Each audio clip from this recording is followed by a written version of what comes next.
G-Man Comics returns to Kickstarter, and we're very excited. We've got 3 comics this time. We've got Agent Kirby returning in Simon N. Kirby, the Agent #3. We've got G-Men Comics 3-in-1 and G-Men United. In the first comic, Agent Kirby faces off against Dr. Rotman, who literally gets inside of his mind in a nightmare scenario, turns all of his victories into horrible defeats. In G-Men 3-in-1, we tell the story of Lynx. We start off with the agent, Simon N. Kirby, sending Sergeant Flag to rescue a judge's daughter. The judge's daughter is being held to force the judge to free a cartel member. This story will eventually lead into the origin of Lynx. My story is the story of a hero called the American Eagle. He's a 3rd-generation hero. He's based in Philadelphia, Pennsylvania, and he is there protecting the city from 2 villains who come to town looking for trouble. My story involves 2 heroes. One is a patriotic 2nd-generation hero, the champion of liberty, the son of the original champion of liberty. He was raised by his single mother and doesn't know about his father.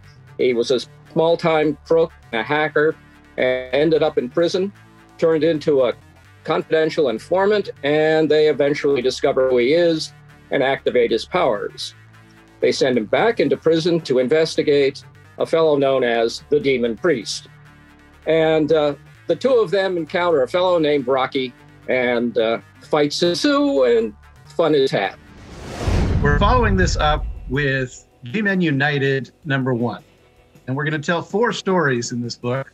The first story is a Sergeant Flag story. He ends up rescuing Agent Squire, who is kidnapped and taken to the very cute world of kawaii.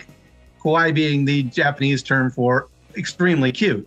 And so we've taken our least cute character and put him in the overly cute world as he tries to run from a T-Rex. In the last story, we revisit one of my favorite stories as a kid, which was Hawk and Dove from Steve Ditko.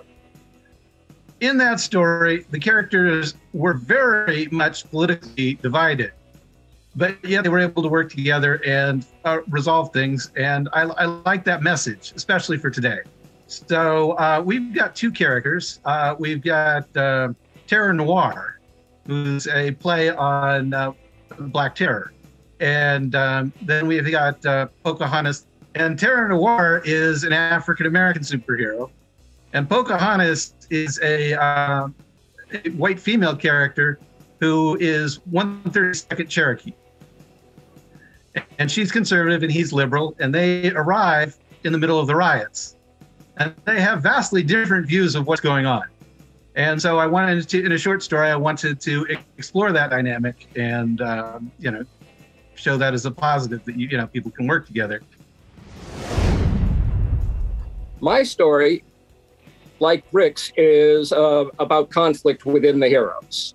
It arises from the fact that Rick's FBI and my Falcon, a federal agency, have different views on how to relate with the superheroes.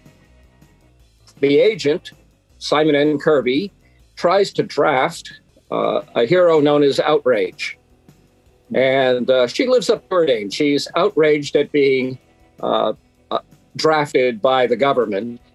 On the other hand, the world does need saving, and she brings her allies to bear in joining up with the G-Men. So it resolves some issues between different organizations in our world, and has that same message that Rick is trying to give. One of our other editors, Earl Weinberg, has a story. We get the origin of the Energist and Irene. The Energist is a superhero like maybe Captain Atom or the like. He's an energy throwing character, except he works by much more realistic physics than Captain Atom does. And Irene is his 15-year-old niece who has a tendency to get into trouble. The story is entitled The Fifth Time, because he's having to rescue her from supervillains for the 5th time. So check us out on Kickstarter. We've got 3 great comics for you, and if you buy all 3, we're going to give you our Who's Who for free. Thank you for watching our video, and please back our Kickstarter.